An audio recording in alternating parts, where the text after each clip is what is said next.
Bonjour à tous, j'espère que tout va bien pour vous. Bienvenue dans ce petit podcast qui est destiné à vous présenter la nouvelle version du mode solo. Donc après l'avoir fait pour la première version de Kill Team, je vous la présente maintenant pour ce Kill Team 2021 ou V2. Donc le mode solo, en quoi ça consiste? C'est un mode destiné à vous permettre de jouer seul chez vous. Voilà, entre peut-être deux parties en boutique, vous avez envie de tester un petit peu votre kill team, vous sortez deux kill team. Alors bien entendu, ça nécessite d'avoir deux kill team de prêtes, deux kill team en figurine, j'entends. Mais bon, après voilà. Mais en tout cas, ça a pour but de vous permettre quand même de peut-être de tester vos figurines, tester votre composition, tester votre kill team. Tester vos tactiques aussi directement. Enfin, en tout cas, voilà, ça se veut être un mode un peu fun et surtout vous permettre de jouer seul et de profiter au mieux du jeu qu'est Kill Team. Alors, tout ce que je vais vous présenter là, vous l'aurez de disponible très rapidement après la sortie de la vidéo. Vous l'aurez en fichier PDF sur la page Facebook de Kill Team Express. Voilà, il sera accessible là, vous pourrez le récupérer.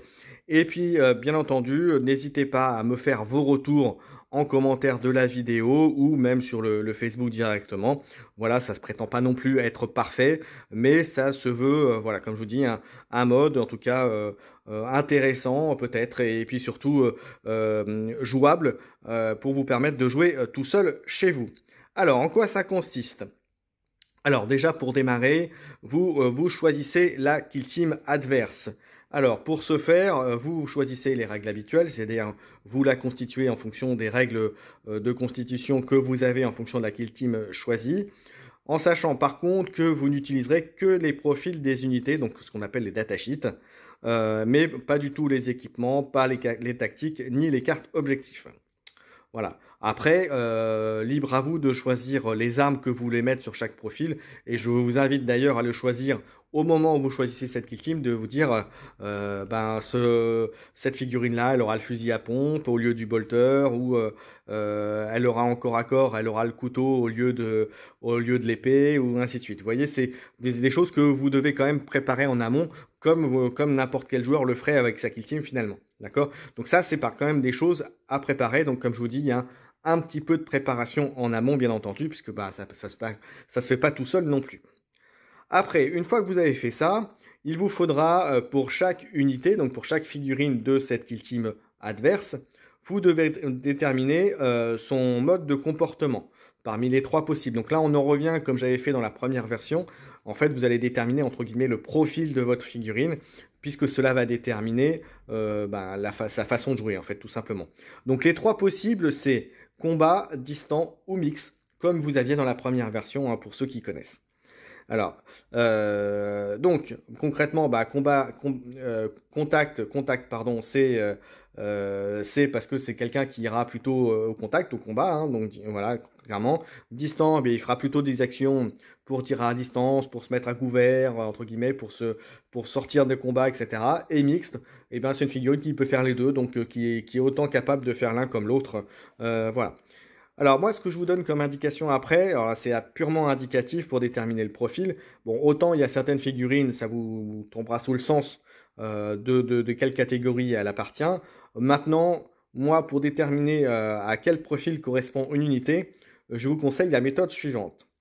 Vous faites la somme des dégâts maximum possibles de chaque arme, en cherchant que chaque arme combat et distance. Donc vous faites le total de ce que fait la meilleure arme combat et la meilleure arme distance, par exemple, du profil que de l'unité choisie. Et donc vous faites la somme brute, hein, sans prendre en compte les capacités spécifiques de l'arme. Alors les capacités spécifiques de l'arme, c'est PA1, brutal, etc., létal. Voilà, ça vous n'en tenez pas compte pour ce calcul-là. C'est vraiment là, c'est de l'addition brute, pure et simple. Voilà, c'est pas de finesse aucune là-dedans. Voilà. Une fois que vous avez fait cette somme pour toutes les armes de l'unité, et vous regardez la meilleure arme de contact et la meilleure arme de distance. Et s'il y a une différence de plus de 5 points pour l'une des deux armes, eh bien ça déterminera le profil de l'unité. Je m'entends. Si par exemple vous avez un différentiel pour une arme de combat, je ne sais pas, de 30 points pour une figurine et que en revanche à distance il n'y ait que 15 ou pas du tout, hein, puisqu'il y a certaines figurines qui n'ont rien à distance ou l'inverse au corps.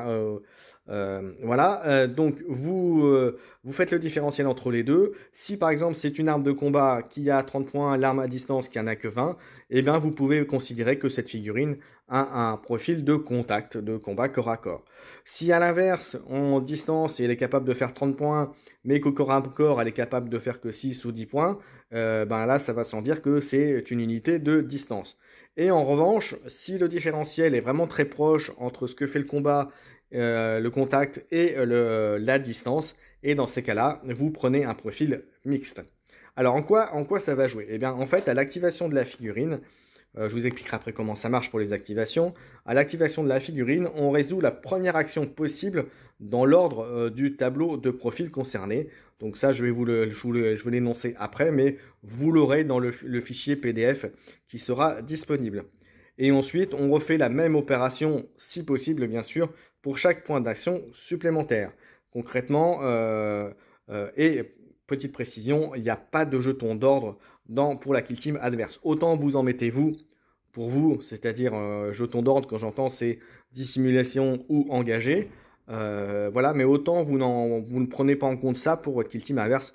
Vous imaginez, ça va être quand même compliqué de dire bah, je préfère la mettre en dissimulé pour l'adverse. Non, non. Là, pour le coup, vous n'en tenez pas compte pour eux. Pour vous, oui, puisque ça va agir sur les actions possibles de la kill team adverse.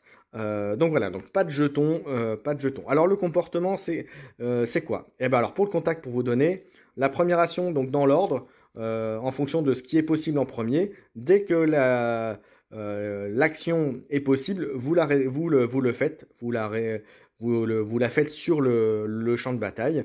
Bien entendu, je vous invite à être le plus, entre guillemets, fair play possible avec les figurines de votre adversaire fictif, on va dire ça comme ça. S'il y a une possibilité en déplacement de mettre à couvert, vous mettez à couvert. S'il y a la possibilité de la mettre masquée, vous la mettez masquée.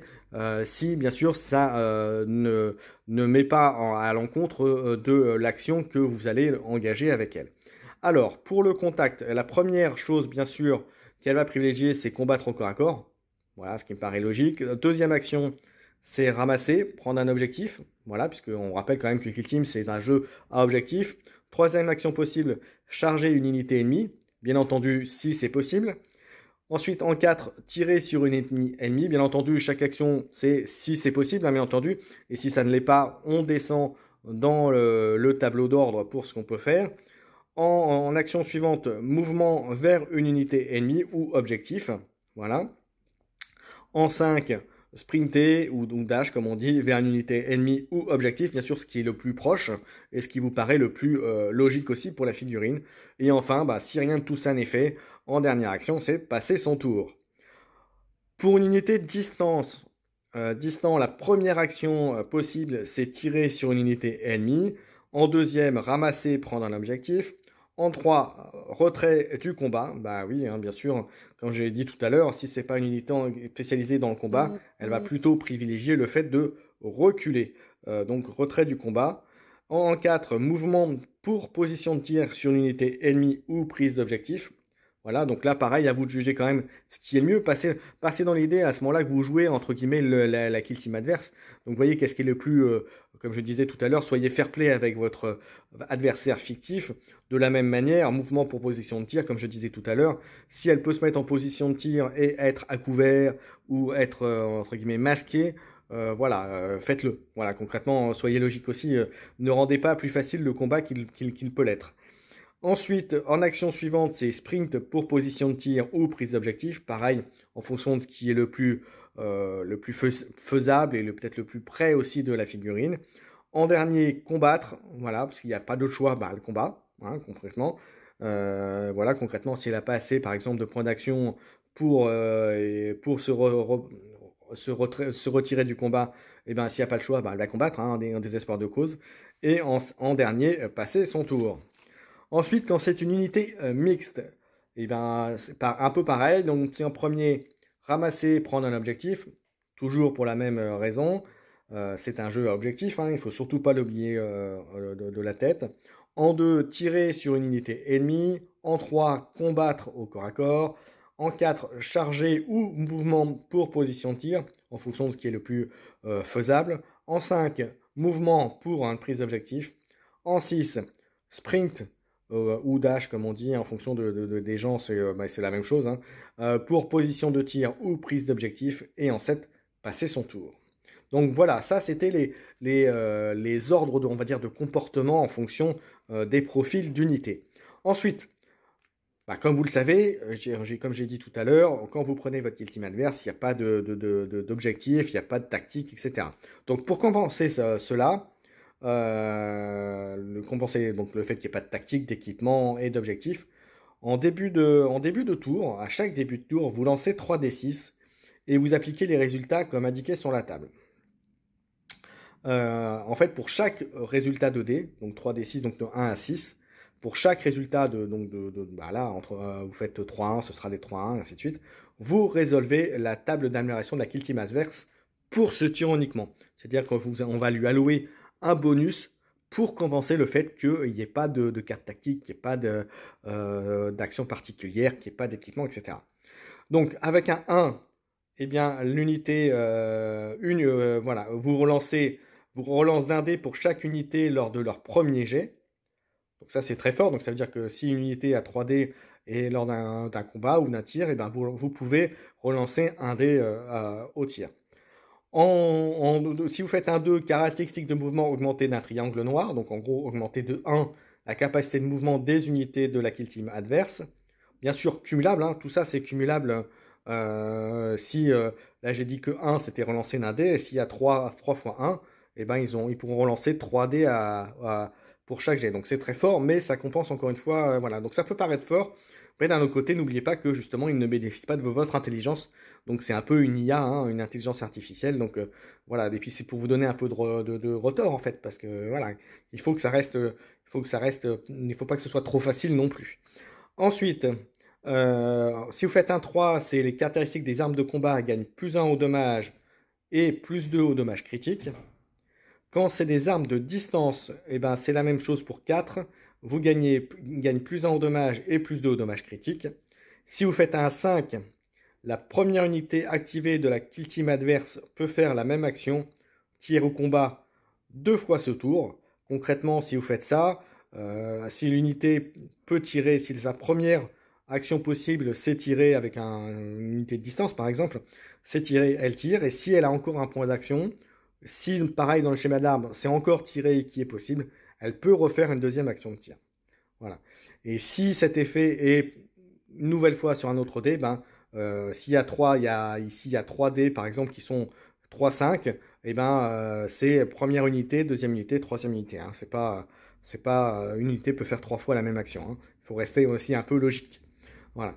Et ensuite, le 6, c'est s'il y a un 6, la kill team adverse gagne 1 point de victoire et 1 point de victoire supplémentaire si une unité de la kill team adverse a subi une attaque de votre part, sans que l'unité ne soit éliminée. Donc attention, c'est à double tranchant. Mais encore une fois, c'est pour compenser le fait qu'il n'y ait pas d'objectif particulier pour la kill team adverse. Et puis, même si vous pouvez scorer normalement vos objectifs secondaires, voilà, n'oubliez pas qu'il y a cet élément-là, donc qui fait aussi que ça vous oblige aussi indirectement à jouer les points de victoire. Voilà, ce n'est pas que du kill comme l'est dans cette version-là. Voilà pour le... Et en plus, la première unité de la kill team adverse qui est visée par une attaque de tir à ce tour, donc attention, c'est cumulatif pour le chiffre 6, hein, bénéficier d'un couvert gratuit et d'un dé de défense supplémentaire gratuit pour ce tour. Donc concrètement, elle gagne un point de victoire. Elle gagne un point de victoire si l'unité a été ciblée sans être éliminée. Et il faut savoir qu'en plus, la première unité de la kill team adverse qui sera visée par une attaque de tir ce tour bénéficie d'un couvert gratuit et d'un dé de défense supplémentaire gratuit. Donc voilà, il faut faire attention à ce que vous faites. Ça vous oblige un petit peu à réfléchir. Hein. Voilà. Ensuite, le déroulement de la partie. Comment ça se passe? Eh bien, vous placez en premier votre kill team comme vous le feriez si vous étiez défenseur.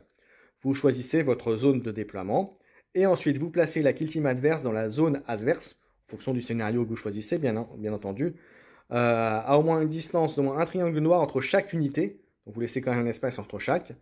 Et en les mettant au maximum masqués ou couverts au départ. En fait, si vous avez fait des parties de kill team, vous savez généralement que les joueurs vont mettre au départ, vont mettre un maximum possible les figurines masquées ou couverts pour démarrer la partie. Donc là, voilà, c'est exactement ce que vous faites. Et bien entendu, comme c'est logique, vous n'allez pas faire de phase de reconnaissance puisque l'autre joueur va pas avoir d'action particulière puisque c'est encore une fois une intelligence artificielle. Ensuite, pour déterminer l'initiative, vous faites comme normal, c'est-à-dire que vous lancez votre D6 pour vous, vous lancez le D6 pour la kill team adverse, et puis bien entendu, vous déterminez qui est le premier joueur. Voilà, s'il y a une égalité, il faut relancer tout simplement. Voilà, faites-le intelligemment comme je disais tout à l'heure. Et puis ensuite, vous jouez la partie normalement avec l'activation alternée en fonction des jetons, des ordres et du profil concerné par les unités. Alors, comment choisir la première unité? Si c'est la kill team adverse qui commence, vous choisissez aléatoirement quelle figurine est activée en premier. Alors, soit vous le faites au dé, sinon, moi, je vous ai mis une petite possibilité, c'est-à-dire que vous lancez un D6 et sur 1-3, vous activez l'unité adverse éligible la plus éloignée de votre dernière unité activée. Et si c'est 4-6, vous activez l'unité adverse éligible la plus proche de votre dernière unité activée. Donc voilà, pour vous permettre de jouer tout simplement. Et puis comme je disais, si c'est la kill team adverse qui commence, vous activez actuellement la première unité. Voilà. Et ensuite, en dernière petite chose, s'il existe des égalités de choix, que ce soit dans les ordres ou dans les choix de figurines ou dans les choix de cibles pour attaquer vos figurines à vous, vous choisissez aléatoirement parmi les figurines éligibles.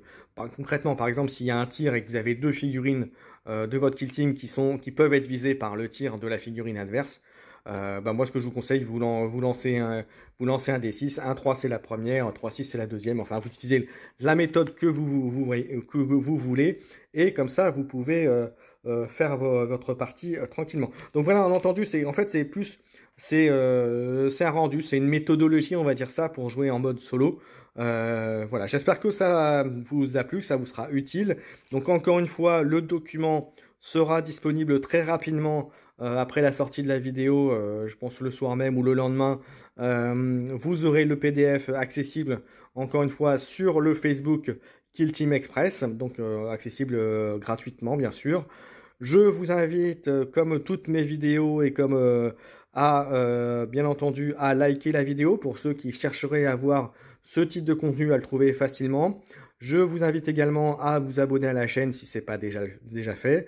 Je vous invite également à nous retrouver, donc bien entendu, sur le Facebook Kill Team Express, à mettre des commentaires sur la vidéo et à nous retrouver, maintenant c'est quasiment une habitude, pratiquement tous les mercredis soirs en live sur le Kill Team Express où on parle des news, des actualités, on parle également, on va, comment dirais-je, travailler sur une faction Kill Team où on va un peu la décortiquer avec Siagen qui vous dira en fonction, il va vous décortiquer tout ça avec entre très bon, mauvais, des bof, burk, etc. Vous allez voir, c'est assez rigolo la méthode. Mais en tout cas, ça vous permettra en tout cas d'utiliser, de comprendre un peu mieux les factions concernées que l'on analyse lors des Kill Team Express. Et enfin, dernière chose, je vous rappelle qu'il y a un tournoi à Majestic Game à Paris dans le 14e le samedi 20 novembre, ce sera l'après-midi de 12h30 à 19h. Vous pouvez vous inscrire là-dessus sur le T3, il y a de très beaux lots qui sont en préparation, sous réserve bien entendu qu'il y ait des inscrits, puisque ça dépend aussi du nombre de joueurs. Plus vous serez nombreux, mieux vont être les lots, en sachant qu'il y a pas mal de choses qui sont prévues. On en révèle petit à petit, donc ces lots du tournoi, on en révèle lors des Kill Team Express justement, donc je vous invite à aller les voir en replay. Donc voilà, en général on en parle pendant les news. Et puis enfin, si vous avez des questions sur Kill Team ou si vous avez un contenu particulier que vous souhaiteriez voir sur Kill Team, n'hésitez pas à nous le mettre dans les commentaires de nos vidéos ou sur le Facebook Kill Team Express. Voilà, je vous ai tout dit. J'espère qu'en tout cas que ce contenu vous a plu. J'attends vos retours. N'hésitez pas à me le dire s'il y a des choses qui manquent, s'il y a des choses que vous voyez en plus. Maintenant, en sachant que ce Kill Team est quand même beaucoup plus tactique et beaucoup plus pointu, je mets presque que la première version. N'hésitez pas à mettre des commentaires et vos retours, bien entendu, seront les bienvenus. Et puis, s'il y a des choses à améliorer, je l'améliorerai dans une prochaine, dans une future version. Voilà, je vous ai tout dit. Merci à tous de m'avoir suivi jusqu'au bout. Et puis à bientôt pour plein de vidéos Kill Team sur la chaîne, des rapports de bataille du Kill Team Express et du contenu, bien entendu. Voilà, ciao à tous. Merci. Ciao, ciao.